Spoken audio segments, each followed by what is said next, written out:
entrar en un lugar donde se hace tomografía, donde se hace radiografía. ¿Qué les parece que puede pasar?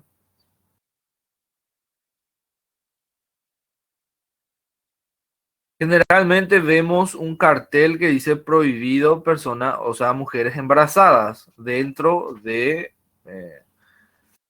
donde se realizan los estudios de tomografía y resonancia. ¿Qué puede pasar? Causa daño al bebé, ¿sí? Uno, después.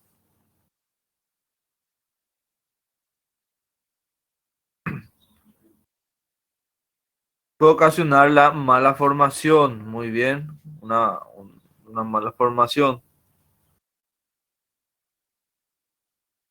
¿Qué tal, Edmundo? ¿Todo bom?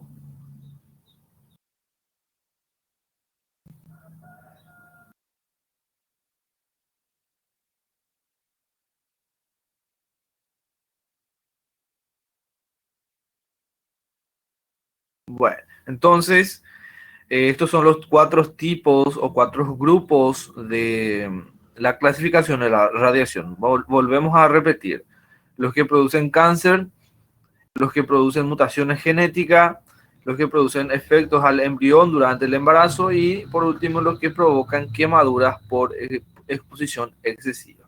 En síntesis, estas son las capacidades de la radiación en nuestro organismo, todo lo que puede ocasionar, de acuerdo obviamente al tiempo de exposición y a la dosis de la radiación. Entonces, cuanto mayor la dosis y mayor el tiempo de exposición, entonces mayor los síntomas.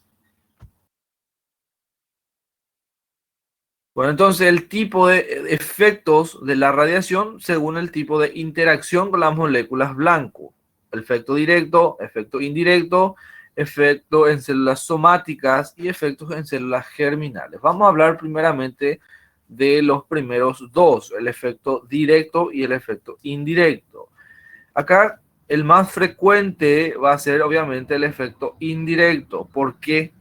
Porque cuando ocurre un efecto directo, la radiación está ocasionando directamente sobre el ADN. Nosotros sabemos que una célula está compuesto mayormente por agua.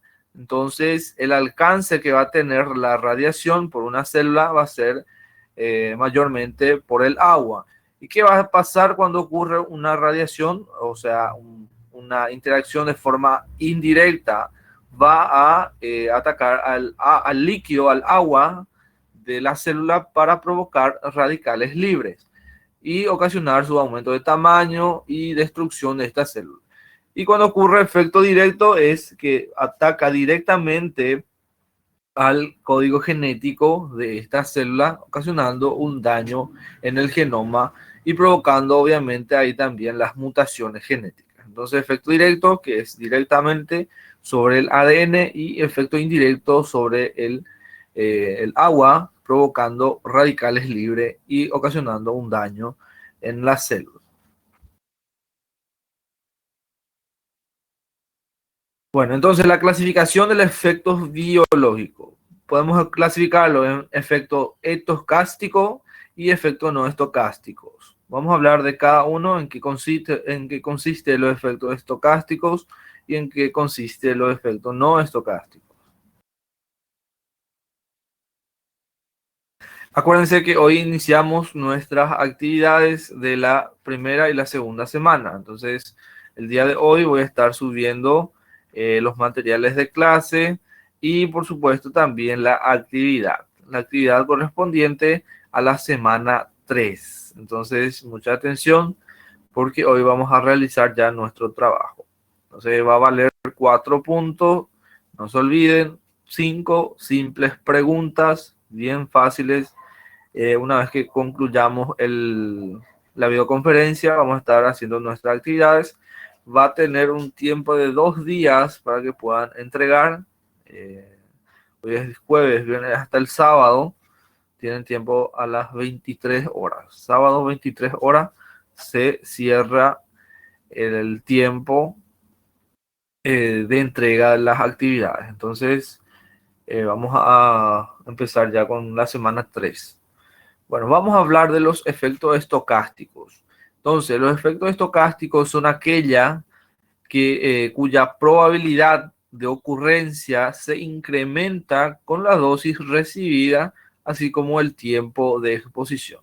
Lo que estuve explicando, lo que estuve hablando. Cuanto mayor la dosis y cuando mayor el tiempo de exposición, entonces va a aumentar la probabilidad de ocurrencia, es decir, la probabilidad de ocasionar un daño en el organismo, la probabilidad de ocurrir una mutación genética, la probabilidad de ocurrir de la aparición de un cáncer o efectos relacionados con el daño del ADN. Entonces, los efectos estocásticos se incrementa con la dosis recibida, así como el tiempo de exposición. Y los efectos no estocásticos, entonces la severidad aumenta con la dosis y se produce a partir de una dosis umbral. Es decir, ya había una base de radiación, entonces eh, va a aumentar con la dosis, pero ya a partir de una dosis umbral, por ejemplo, las quemaduras. Entonces ya hubo una radiación previa, eh, un nivel de radiación y esto va a aumentar según la severidad de la dosis o con la dosis.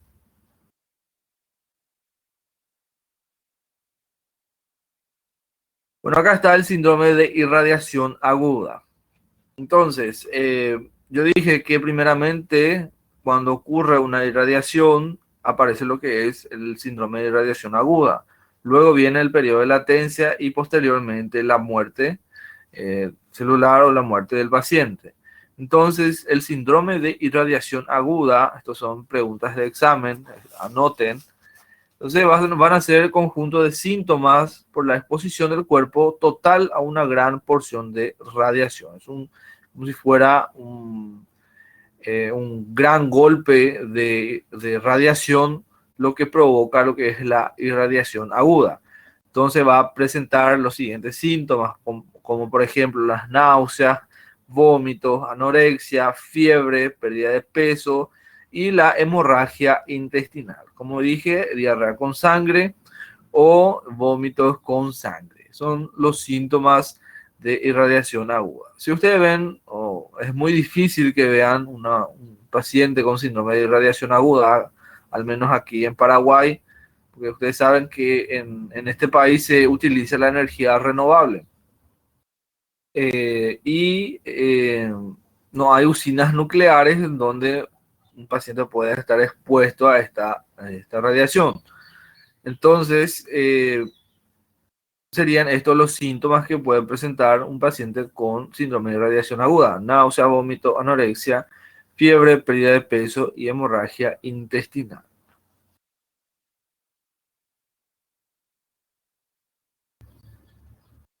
Bueno, entonces, según el periodo de latencia, pasamos de síndrome de irradiación aguda a lo que es el periodo de latencia.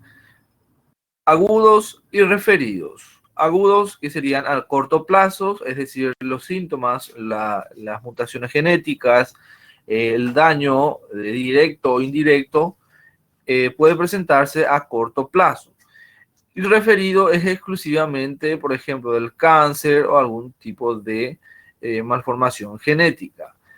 Eh, ¿Alguien ya asistió a algún documental de los japoneses que fueron expuestos a la reacción a la bomba nuclear, donde algunos presentaban síndromes de radiación aguda, otros eh, ya a largo plazo? Sí, ¿verdad? Sí, muchos presentaban las quemaduras, o sea, toda la sintomatología a corto plazo de forma aguda.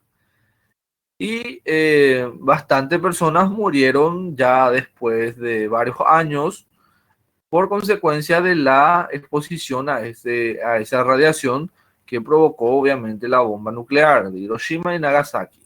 Entonces, también presentaron tipo de cáncer, ya otros presentaban malformaciones congénitas, es decir, su descendencia presentaba malformaciones congénitas, tuvieron hijos deformes. Entonces, no solamente a corto plazo fueron los daños, sino también a largo plazo.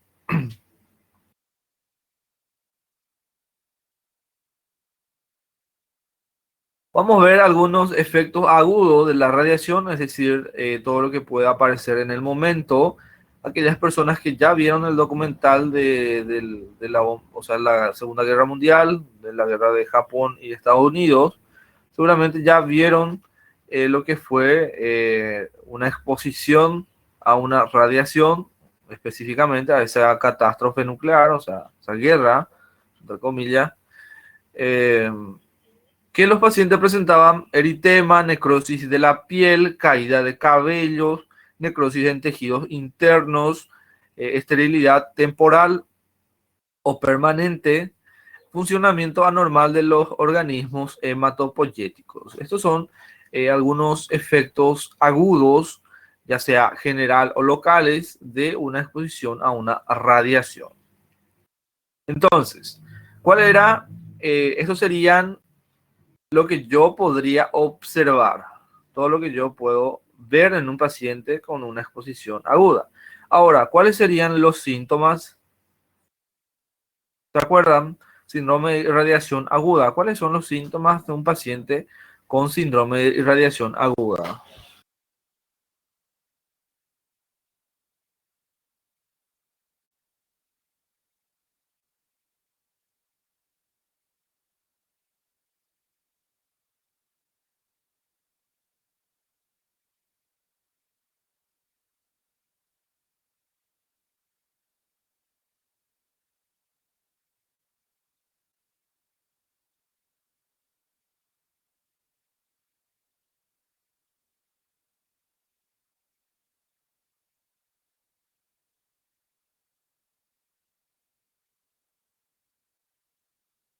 Muy bien, hemorragia intestinal, náuseas, vómitos, pérdida de peso, anorexia.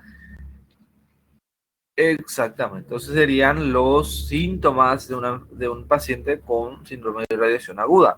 Acá están los efectos agudos, es decir, eritema, necrosis de la piel, caída de cabello, todo lo que podemos observar en un paciente con el efecto agudo de una radiación, específicamente de una radiación ionizante. La radiación ionizante son, por ejemplo, la radiación por rayos X y rayos gamma, todo lo que tiene un poder de penetración bien fuerte.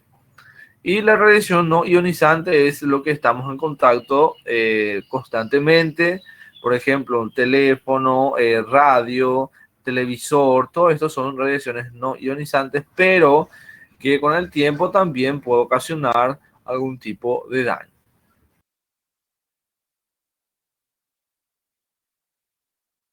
Bueno, estuvimos hablando de los efectos agudos y ahora vamos a hablar un poco sobre los efectos referidos, es decir, a largo plazo. También aparece en un paciente con una irradiación, o sea, por una radiación ionizante.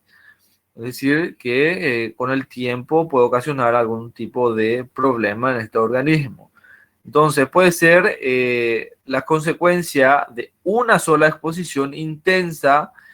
Por ejemplo, vemos las cicatrices, muy bien, la esterilidad o atrofias locales, catarata del cristalino, que es algo extremadamente común. La catarata, ¿saben lo que es la catarata, verdad? Creo que el 99,9% sabe que es una catarata. Entonces, es la opacidad del cristalino. Cáncer pulmonar, no solamente cáncer pulmonar, sino algún tipo de cáncer, ya sea de acuerdo al órgano que afecte, pero generalmente afecta más al pulmón por el volumen de ese órgano. Anemias plásticas y leucemias. Y también están, por ejemplo, las deformaciones en los fetos. Las leucemias también. ¿Por qué? Porque afectaban las células hematopoyéticas, dije, ¿verdad? Entonces, las leucemias son muy comunes cuando se refiere a efectos referidos.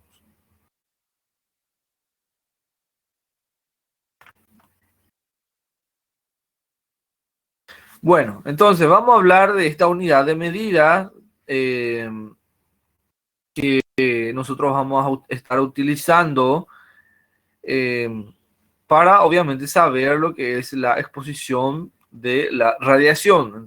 Entonces el nombre de Sievert se debe al físico médico sueco Rolf Maximilian Sievert por su trabajo en la medición de la dosis de radiación, la investigación de los efectos biológicos de la radiación. Entonces, cuando hablamos de los efectos biológicos de la radiación, vamos a estar utilizando esta unidad de medida que es el Sievert.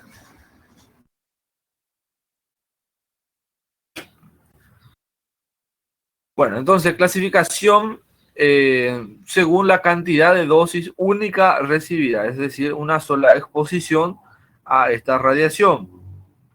De 0 a 0,25 sievert no va a presentar ningún síntoma.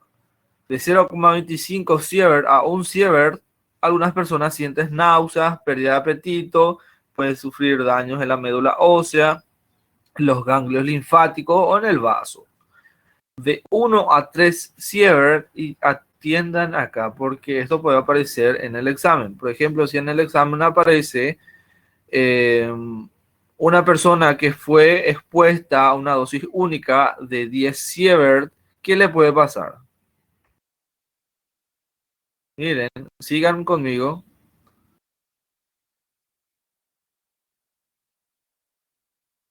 Una persona que recibió más de 10 sievert, parálisis y muerte. Entonces, el sievert es la unidad de medida que identifica los efectos biológicos de la radiación en el organismo. Entonces, acá observamos la cantidad de dosis recibida con la unidad de medida que es el sievert. Entonces,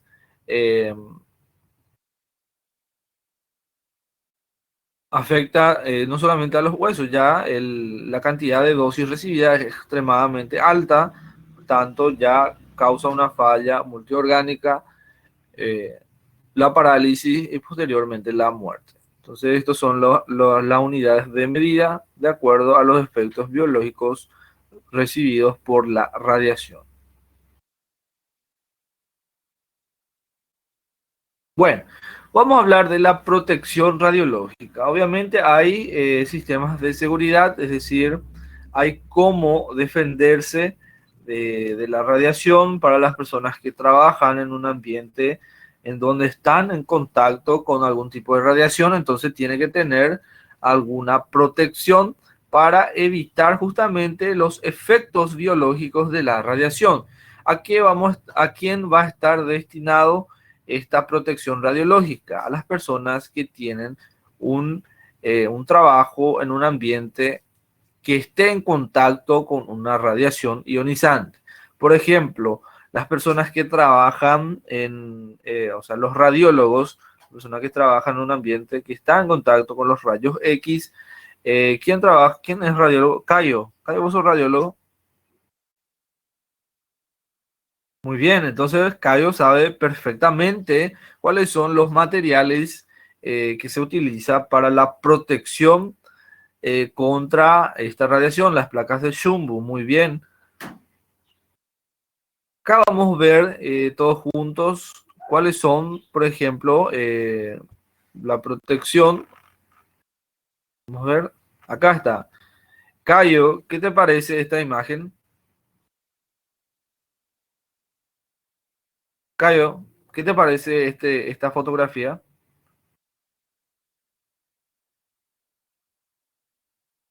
Cayo Barros.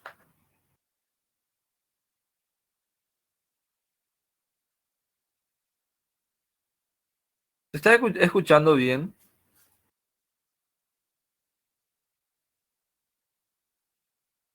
Sí, Cayo, ¿qué te parece esta imagen de protección radiológica?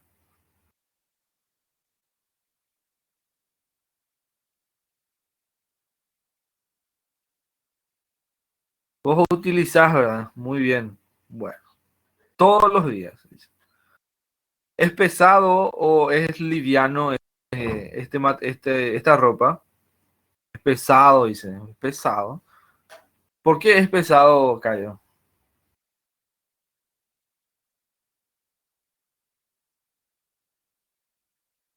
Por el chumbo, sí, muy bien. Una ropa es un chaleco que tiene chumbo, obviamente para evitar el ingreso o la interacción directa con nuestro organismo. Entonces es un mecanismo de protección para las personas que está trabajando en un ambiente de radiación. De hecho, que no protege el 100% de nuestro cuerpo, pero ya salva una gran parte, que es la región toracoabdominal. Cayo, ¿quieres hablar algo? Sí, adelante, por supuesto. Deixa eu falar. A questão desse equipamento, a gente não pode dobrar ele, porque ele, se dobrar, ele pode rachar e a radiação pode penetrar. Muy bien, excelente. Es un dato sumamente importante de tener cuidado con esta ropa, Sim, obviamente para evitar que se dañe isso. y que, que pueda pasar la radiación. Entonces, todo el personal de radiología tiene este sistema de protección, pero no solamente esto. ¿Cuál sería otra manera de proteger, Cayo? A gente também usa um dosímetro, que era para medir a radiação final do dia. Muy bien. Y tienen una cabina especial, ¿verdad? Para Sim, a la hora de... vamos dizer que é uma parede de chumbo. Muy bien. Excelente. Muy bien, Cayo, gracias. Vamos. Es muy importante la explicación del compañero que él está trabajando con la radiación, es decir, utilizando la radiación para contribuir con la medicina, que es el método auxiliar de diagnóstico por imágenes. Entonces, interesante. Entonces, no hay que doblar la ropa porque se puede romper y filtrar la radiación.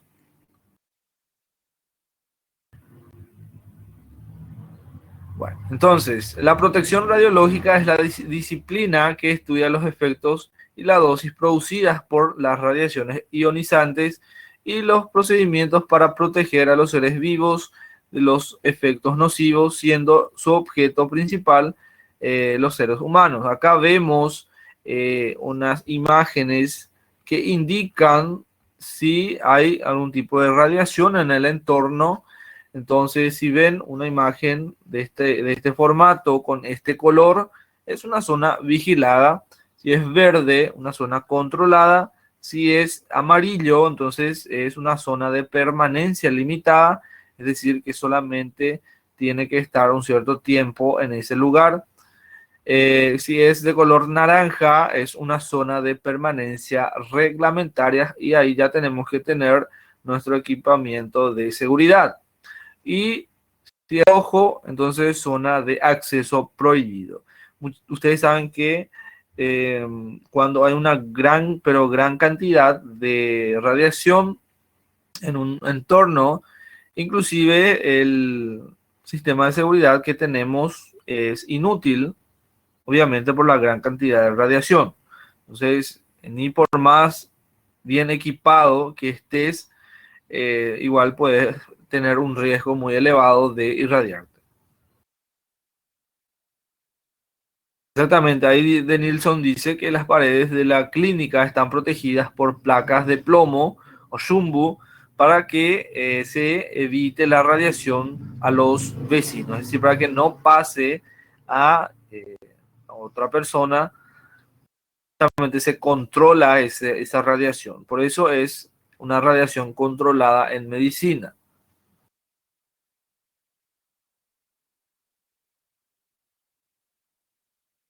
Bueno,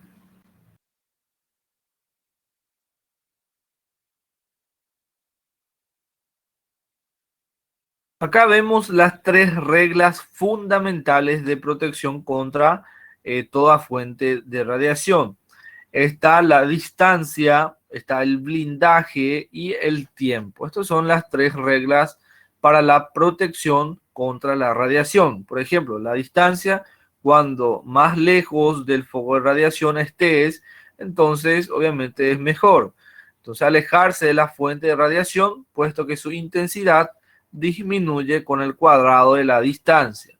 El blindaje, poner pantallas protectoras entre la fuente radioactiva y las personas, por ejemplo, las industrias nucleares, las personas que trabajan justamente en donde se utiliza la radiación. Por ejemplo, podemos utilizar el chumbo, el hormigón, las láminas de plomo acero y cristales especiales enriquecidos con plomo. Y el tiempo, entonces disminuir la duración de la exposición a la radiación, es decir, estar menos tiempo posible justamente en ese foco de radiación. ¿Cuántas horas trabaja un radiólogo, Caio? Tiene una rotación, ¿verdad? ¿Verdad?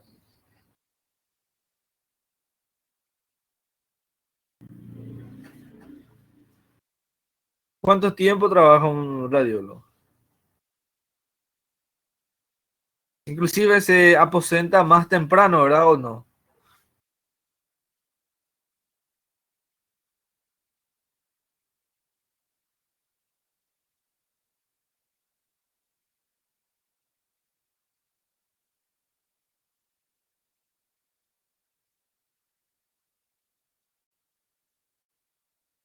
Bueno, ahí Nilsson dice, no, Stephanie dice, la dispersión en el agua es más o sea, contenida que en el aire, claro, porque no hay una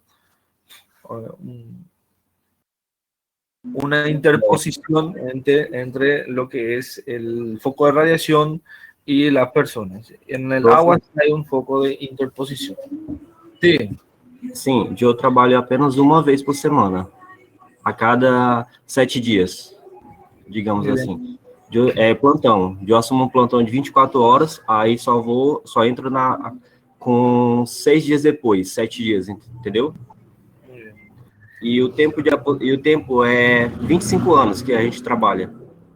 25 años. Isso. Sería lo normal, vamos a decir, no. Bom, esse é o tempo que aqui no Brasil a gente costuma trabalhar para poder se aposentar em radiologia. Ah, y como una persona que no trabaja en un ambiente de radiación, ¿cuánto tiempo es su aposentadoria? Bom, é mais de 30 anos. Más de 30 años. Sim. Ah. Acá sempre tem reforma trabalhista, agora mesmo vai ter outra. Aí talvez já mexa de novo em questão de tempo. Entonces, 30 años una persona que no trabaja en la radiación, cualquier otra profesión, y Isso. una persona que trabaja 25. Sim, igual a colega disse aqui, a Ana Júlia, é praticamente toda a vida. Ah, todavía. ¿Y ya pudiste experimentar algún tipo de síntomas por la radiación, Caio, sí o no? Não, profe. Eu não, graças a Deus não. Ya hubo casos en tu ambiente laboral en donde ocurrió un síndrome de irradiación aguda. Eu creio que sim, porque são muitas pessoas. São 7 pessoas, cada um assume um dia por semana. Ah. E essa questão da radiação, prof, ela é meio complicada, porque muitas vezes a gente não trabalha só entre as paredes blindadas, tipo com chumbo. Muitas vezes a gente tem que fazer radiografia no leito, e é onde expõe todos os profissionais da saúde, porque no leito não tem blindagem. Só quem usa blindagem, no caso, vai ser eu, e só o avental de chumbo e o protetor de tireoide. Já as outras pessoas ficam todas expostas diretamente à radiação.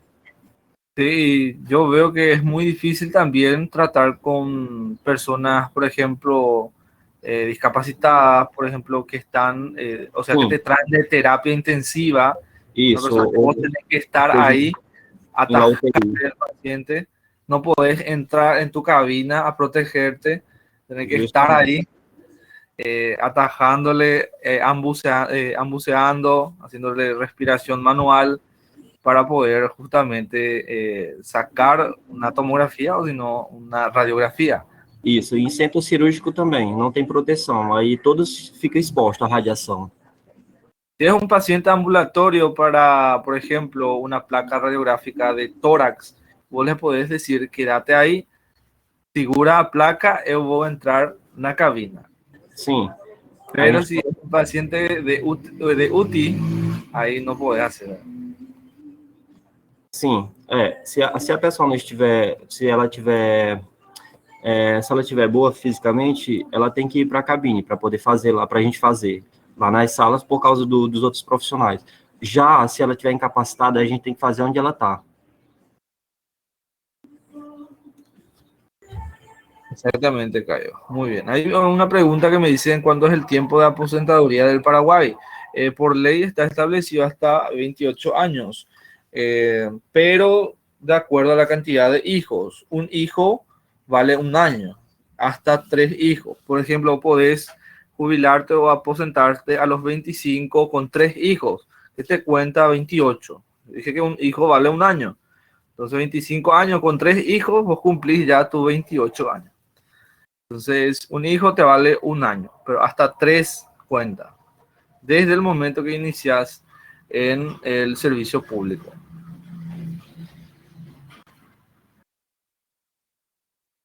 No, solamente hasta 3 cuentan ellos. Si tenés 4, ya no cuentas. 3 cuentan. Bueno, seguimos entonces con el tema de radiación. Bueno, acá está justamente el equipamiento que se utiliza para la protección radiológica. Sería bueno si consideran más de 3 hijos, pero solamente hasta 3.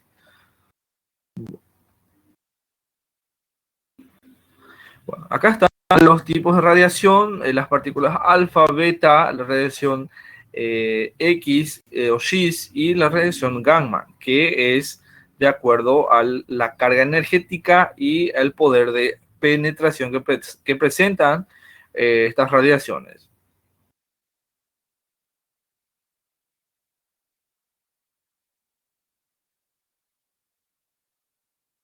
Bueno, no confundan lo que es sievert con milisieverts. Entonces, milisievert es una unidad mucho más pequeña de lo que es el sievert. Bueno.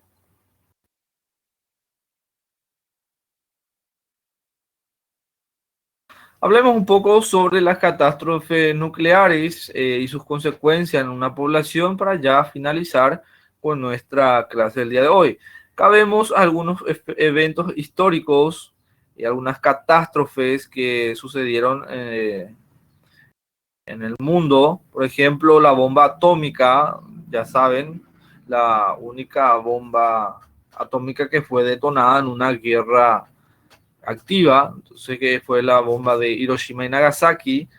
De hecho que fueron también detonadas varias bombas nucleares, pero esos fueron pruebas nucleares. Pero la que se detonó en una población fue justamente la bomba de Hiroshima y Nagasaki, hace muchísimo tiempo. Luego está el accidente de Chernobyl y Fukushima. Y por supuesto está la lluvia radioactiva. El accidente de Chernobyl fue hace mucho tiempo y de Fukushima fue, creo que en 2011, si mal no recuerdo. ¿Alguien sabe qué fecha fue el accidente de Fukushima?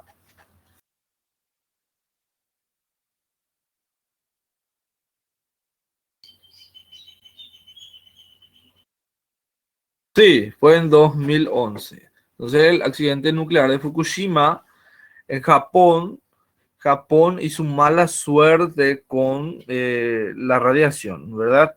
Tuvo ya un episodio con una bomba nuclear y luego con una usina nuclear. Por suerte el tema de Fukushima fue controlado, no pasó a mayores, pero según informes, los técnicos de la central estuvieron expuestos a 400 milisievert por hora. Bueno, entonces los técnicos estuvieron, o sea, presentaron una disminución de los glóbulos blancos después de unas pocas horas. Esto provocó vómitos, dolores de cabeza. eh, ¿Qué pasó, Joab?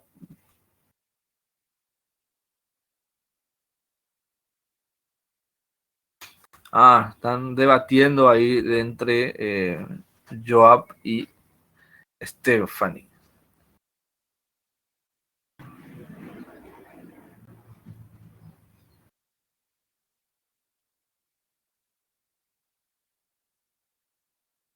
Bueno, Hiroshima y Nagasaki, ustedes saben que fue detonada dos bombas atómicas en distintas ciudades de Japón, lo que ocasionó lo que es la rendición del imperio japonés en ese entonces.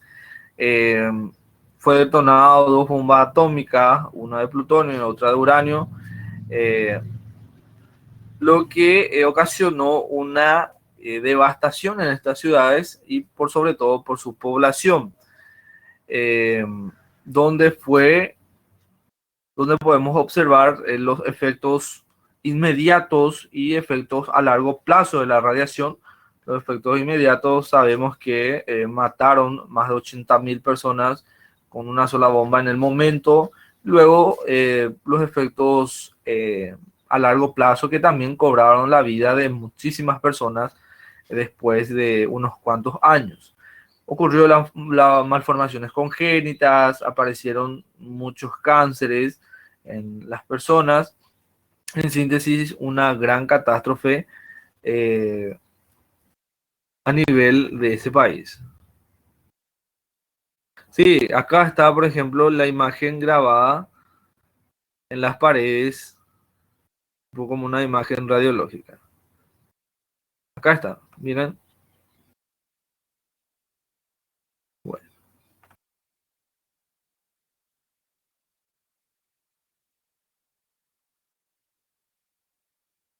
El accidente de la usina nuclear Chernobyl en Ucrania también ocasionó bastante daño, no solamente a las personas, sino también al entorno, al ambiente, al ecosistema. Ocasionó una gran contaminación de ese medio ambiente. Lo que sabemos es que Chernobyl va a estar nuevamente habitable dentro de 20.000 años. Dentro de 20.000 años recién esa ciudad va a estar nuevamente habitable. Una ciudad clausurada, una ciudad cerrada, donde no se puede ingresar a menos con equipos de protección, eh, porque afectó lo que es el ecosistema de, ese, de esa ciudad.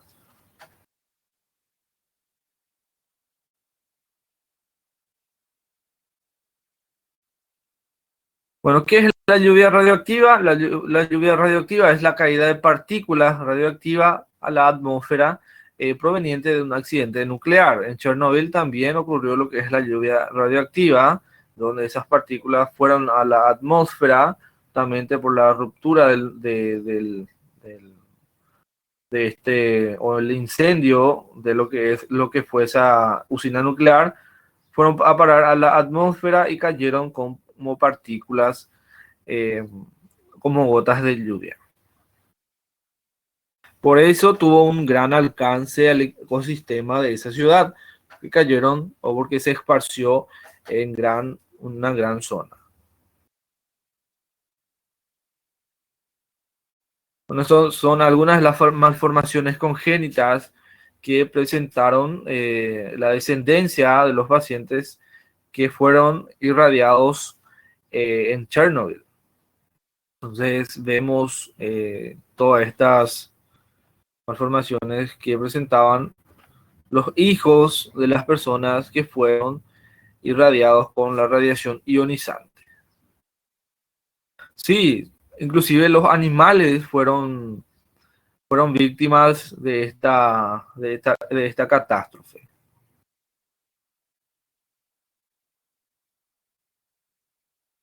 Por eso, los animales, el ecosistema y, por supuesto, a las personas, los humanos. Bueno.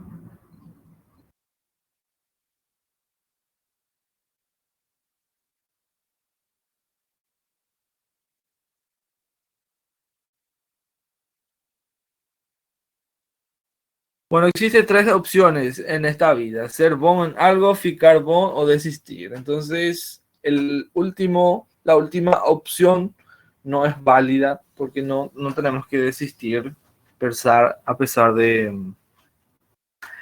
todas las dificultades. Bueno, entonces concluimos con esta frase en la clase del día de hoy y recordándoles que tenemos eh, nuestra actividad el día de hoy.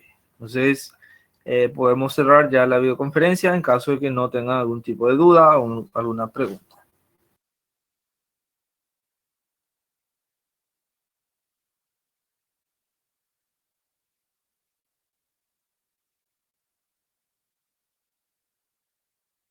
Bueno, entonces vamos a cerrar dentro de media hora aproximadamente. Voy a estar subiendo la actividad. Va a tener un punto de 4 puntos y va a tener un tiempo de 2 días. 2 días de tiempo para realizar sus actividades. Entonces, podemos ya concluir. Que tengan un lindo resto de jornada. Un abrazo. Chao, chao. Claro, el material también tiene que estar. Sin el material no se puede dar la actividad. Entonces voy a estar subiendo las actividades también. Chao, señores. Un abrazo.